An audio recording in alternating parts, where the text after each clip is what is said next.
So it begins. Folks, welcome to another episode of Rudy's Basement Setup Background. So unless you've been living under a bunker, more news has come out from good old sorcerers of the East Coast. So news has come out that there is the next wave of serialized type magic cards has been announced. So this one's a little bit different, everybody. So essentially, what we're looking at on wave 2 of as they slowly drip us into acceptance of accepting this new era of magic. I'm starting to think 2022 could be almost an exit of the flashy era that we went through, which started in Throneville Drain with all the variants, which was it 2019? I think it was 2019, right? Wow, has it really been that long? So as we went through the end of 2019, 2020, 2021, I'm thinking the flashy era may be cut short because they realized the problems with the market and what's going on. And I think, so let me just tell you what's going on. So Wizards announced that these, for WPN stores, which I'm not, I don't host magic tournaments and report results to the Wizards Play Network. I don't get involved in that type of business. So, but a lot of stores reached out to me, sent me links, said, Rudy, you got to make a video, look what's going on. So now they're talking about prize support, which I'm all for those particular stores. They deserve it. They're jumping through the hoops the way they should be, and they deserve the reward. So serialized cards and special cards that are stamped, like if you're a store winner or a local winner of an event, cards that are actually stamped with that store's name. Kind of interesting. Not a huge fan of it, but I think it's a respectful thing. I like the direction because it's respectful. It shows that they're caring about some WPN store, which is nice to see. I like that. Overall, on a grander scale, you have to remember, besides the people in your local area, the rest of the country and the world is not going to want a card that's stamped by a store in your local town. Now, some people argue, well, Rudy, if that store goes out of business because of Papa Bezos in 2-3 years, well, now you got a magic card with the name of a store that doesn't exist. So there's some arguing both ways there. Personally, overall, if people can't connect and feel something special or sentimental from a particular card store, I don't think stamping a card with that store's name is going to carry any value. That's my opinion. But the more important thing, serialized cards are going to be at these events. They said they're going to stamp them and serialize them. So now, this is part 2. So the first news drop of serialized magic cards was the Secret Lair Surprise, which took the market by storm, took me by storm, took my ex by storm. Everybody's been calling. Okay. Now, with these event cards, like really truly reward special cards that are serialized, I don't think it means much. I don't think those cards are going to have a major value because, again, I don't think people living in Florida are going to care about a card, some Timmy's Emporium that's stamped in Massachusetts. I don't think it's going to have any value to people in California if they get a card that's stamped with New Jersey. You see what I'm getting at? I don't think there's... But overall, I like the direction. I like the concept of it. Now, again, I think all of these are introductions to 2022.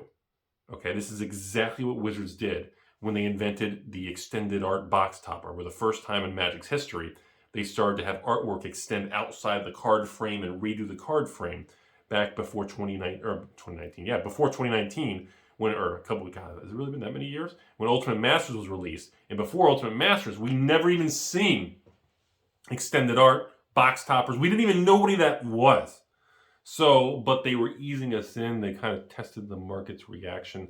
And I think that's exactly what's happening right now with these serialized cards. I think these little drops of serialized card information is kind of, they're sitting, the Bobs in the ivory tower are sitting back going, all right, what are they doing?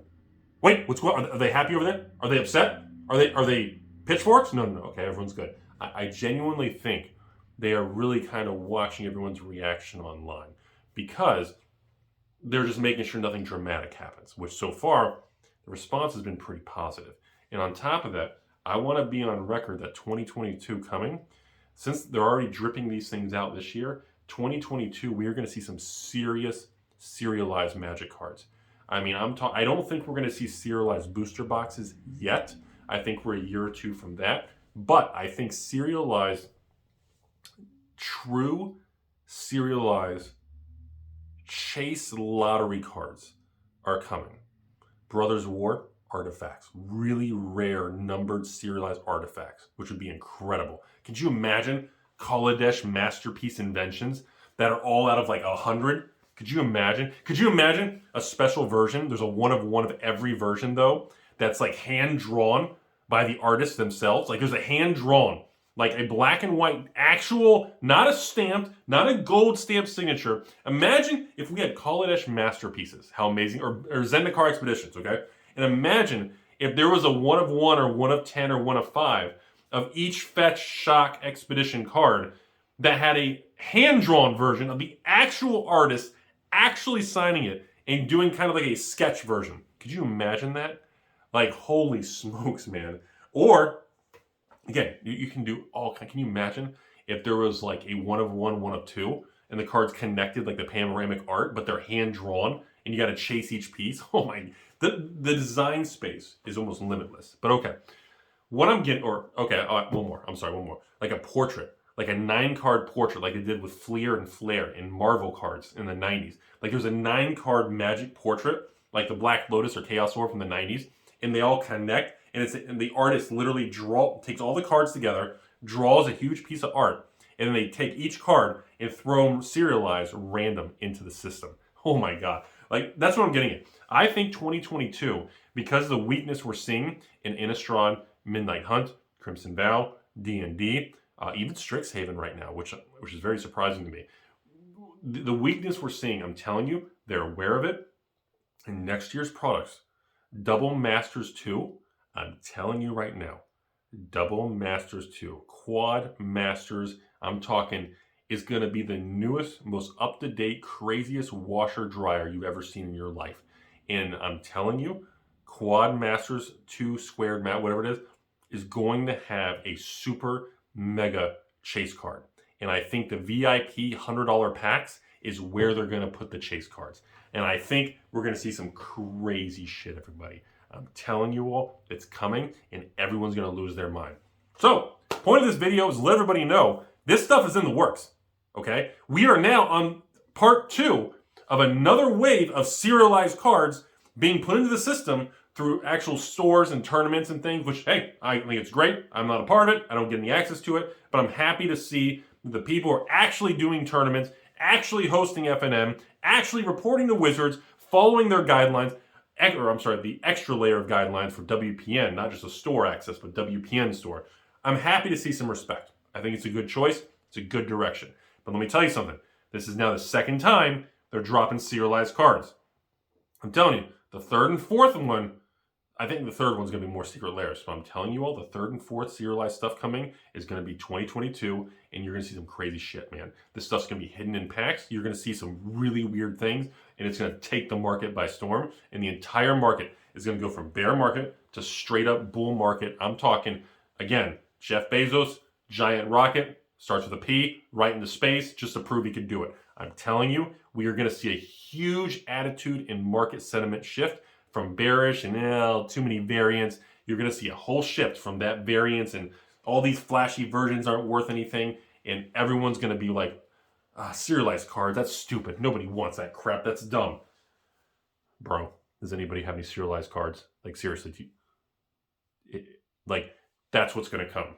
And there's no way any of you all can tell me it's stupid if they do it right. I'm telling you, there's no way you would not be blown away if you opened a pack of Magic and there was a serialized 1 of 10 or 1 of 50 or 1 of 69 or 1 of 100 or 1 of 1 hand-drawn version or something. Like, can you imagine?